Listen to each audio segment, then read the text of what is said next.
gishitse ico ari cyo cyose kwitongo rifise rupapuro ndangatongo yaba nyiritongo kamere karyo canke aho bubasha kuri ryo bugarukira. Ibi ni bimwe mu byanditse ku rupapuro ndangatongo. Urupapuro rero ruhabwa umunyagihugu mu gihe aba ashaka yuko itongo ryiwe ryandikwa mbere rigaheza rikagira agaciro. Uyu rero ni umwe mu batanga izo mpapuro muri komine ya Rutana. Abanyagihugu baronka izo mpapuro barashima kuko ngo zibafitiye akamaro katari gake, naho rimwe na rimwe hari abatandikisha amatongo yabo kubera ubukene basanzwe bafise. Twumve bamwe muri abo banyagihugu. Nitwa Niyukuri Jacqueline, mba ku mutumba wa Rutana, zone Rutana, komine Rutana, n'intara ya Rutana. Je narumvise umugambi badutera kamo kw'iradiyo no mu manama ati ko abantu bakwiye kwandikisha amatongo yabo. Hanyuma jewe nk'umukenyezi ndumva nari mfise itongo bampaye abavyeyi, nagabiwe n'abavyeyi, ca niyumvira kuryandikisha. Je mu kwandikisha nazanye 2,000, hanyuma nzanana n'urupapuro bari barampaye bariko barahangabira, hanyuma nca nzana bagiye kumpimira ca ntanga amafaranga 5,000 ko ntihari hakwiye inusu y'hegitari. Akamaro narabonye ko ni kanini cyane, ndashobora gusabira ko ingurane nk'ubu ndiko ndabitegura ko ndayirose vuba, ndasabira ko ingurane. Hanyuma kandi mba nikingiye nk'ubu ko ariyo nagabiwe ko tuvukana turabana 9, abahungu 4 n'abakobwa 5 barayinga birumva nagombye kwikingira kugira ngo mu myaka izoza ntibazohave banahanyaka. Ariko mfise iyo certificat izomfasha nko mu kuburana nca ndayerekana. Kamunotera abakenyezi batarandikisha bo kwandikisha amatongo yabo ko n'umukenyezi haraho abafise ahantu yiguriye yironkeye dufaranga kanaka akahagura ako atahandikishije, bituma bashobora kuvyura amatati, bigatuma banahamutwara. Nitwa Barengayo Pascal kandi nkaba mvuka ku mutumba wa Miko, yego zone Gitaba, komine Rutana. Naraje mva muhira nje kwiyandikisha, hama ndamara ikiringo kirenga ukwezi, baca bararungika urupapuro ku mutumba bamanika kw'ihuriro ry'abantu bose. Hanyuma iyo minsi iheze rero baduha ukwezi kose, baca baraza bakorera muri ntunganya amatongo, baca baraza barapima iryo tongo ryanje. Bahejeje kumpimira naratanze amafaranga angana n'10,000 kuko aho hantu hari hapima hegitari. Haheze iminsi barandondeje ndagaruka ibindi 10,000, nta kindi kintu carenzeho kuri iyo karangamuntu. Barabidusiguriye ku mutumba yuko umuntu wese atagomba kurenganywa yuko yo kwandikisha itongo ryiwe muri kadasi. Yego baratubwiye ibintu bitari bike yuko umuntu ashobora gusaba ingurane akoresheje iyo certificat yiwe y'iryo tongo, yo ari umuntu afise imigambi yo agomba kurangura. Arananditswe kuri urwo rupapuro. Yego n'umuhungu w'iwanje aranditswe, n'uwundi mugenzi nyene twari dusanzwe dusanga iryo tongo aranditswe. Ico no babwira umugabo atagomba yuko umugore yandikwa ku itongo ryiwe yoheba kurongora, kuko aciye arongora aho hantu bategeza kuhasangira. Nyabenda Leonidas aserukira igisata ntunganya amatongo muri komine ya Rutana, nawe aratubwira ingene bigenda mu kugira ngo umuntu yandikishe itongo ryiwe. Nitwa Nyabenda Leonidas, nkaba serukira igisata ntunganya amatongo muri komine yacu ya Rutana.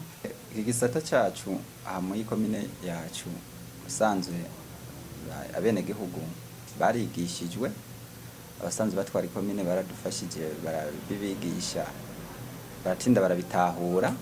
Hanyuma rero ubu baravyitabira cyane, mbere tugeze ku murindi munini cyane turiko turaraba.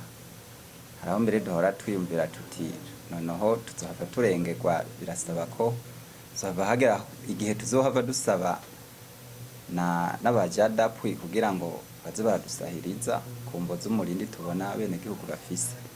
Tugeranije abamaze kuzisaba, urabona turafise ama logistique technologique de demande, ubu turageze ku bihumbi 3 birenga gato hafi 100, aho ni mu kiringo cyo kuva igisata kigitanguye ari mu 2018 kwezi kw'icenda. Amatongo turandika itongo ry'umuntu yiguriye, turandika kandi n'itongo umuntu aba yaratoranye mu muryango canke yagabiwe n'abavyeyi, abavyeyi bagaba amatongo bagaha abana babo.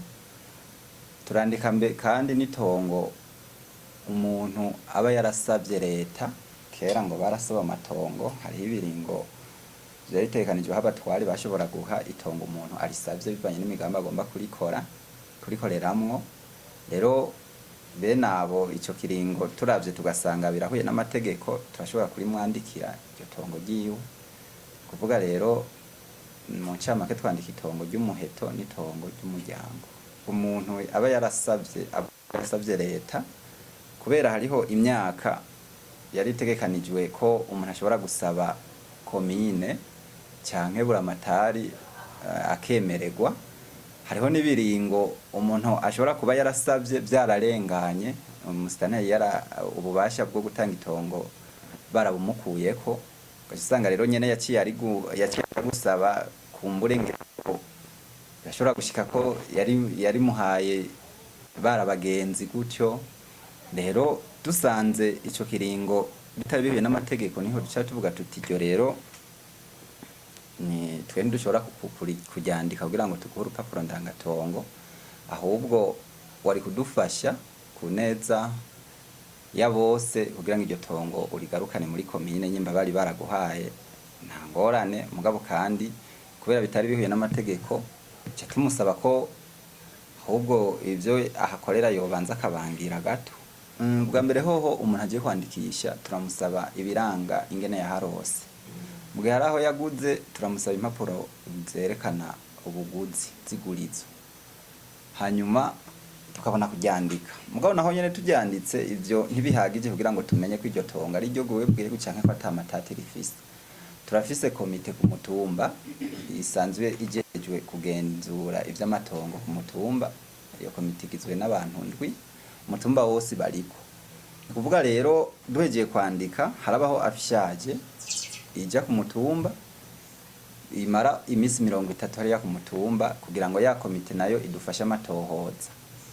Iyo afishaje rero tuyirungika kugira ngo umuntu wese afise ico ashobora kuvuga kuri iryo tongo ashobore kuza kukivuga itariki yo gushika kuri iryo tongo itaragera, canke naho arafise uburenganzira bwo kuzogira ico avuze ku munsi wo gushika ku itongo.